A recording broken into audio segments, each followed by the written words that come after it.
Guys, this is the Newton Terra Momentus, which is their trail version, their all-terrain version.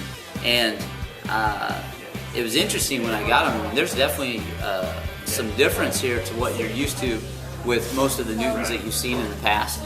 And I finally got enough mileage and enough, different terrain situations on them that I wanted to do a main review. This is it's a heavier shoe than you would think from Newton, but it's a heavy duty shoe. It's a little more protected, and it's still, it feels like a Newton on the trail. I've had it on dirt runs everywhere from 4 to 8 miles. I haven't gone over 8 miles in them yet. And again, note that this is a neutral shoe, and so what I have in this is my handy dandy orthotic I've had for a decade. I know they tell you to trade them out every year or whatever, but I don't wear it all the time, but I did wear it in these because I overpronate through these pretty good, and it's worked fine. I haven't had any issues with it. I have done a couple longer runs in them, in that 6 or 8 mile range, and been fine. Last night was the first time I snowshoed in them, and you would think with these levers on the front end that it might be funky when you're strapped in the snowshoe. It was great, felt great, even almost felt a little less like a Newton, a little more even less noticeable that you had those levers there when I was snowshoeing. And then we had some people get lost in the woods, so I had to go back and look for them, and I just stayed in these without snowshoes and ran on snow, like packed snow on single track.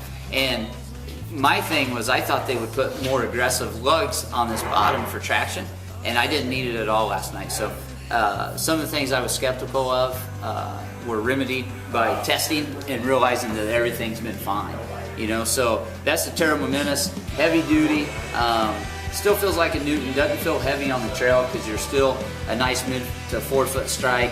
You're light on your feet when you're running in these because you need to be, and it's holding up great. It's probably got just around 100 miles on them, and they feel every bit as much as a Newton I've been in before, or more so. I don't think they're going to wear out prematurely. So I wanted to ask about the plate. Do you feel that when you're on? Is it? No. It's, what a lot of these companies are doing now with anything harder here to give it some rigidity and some protection, I think. With that, they give you a layer of cushion on the top that is right there on your foot. And so what happens, it's in there and it adds some support to the shoe, but you don't feel it because it's not up against your foot. Yeah. So I haven't noticed that at all. I mean, it feels like a neutral Newton to me. And I think they did a good job on this.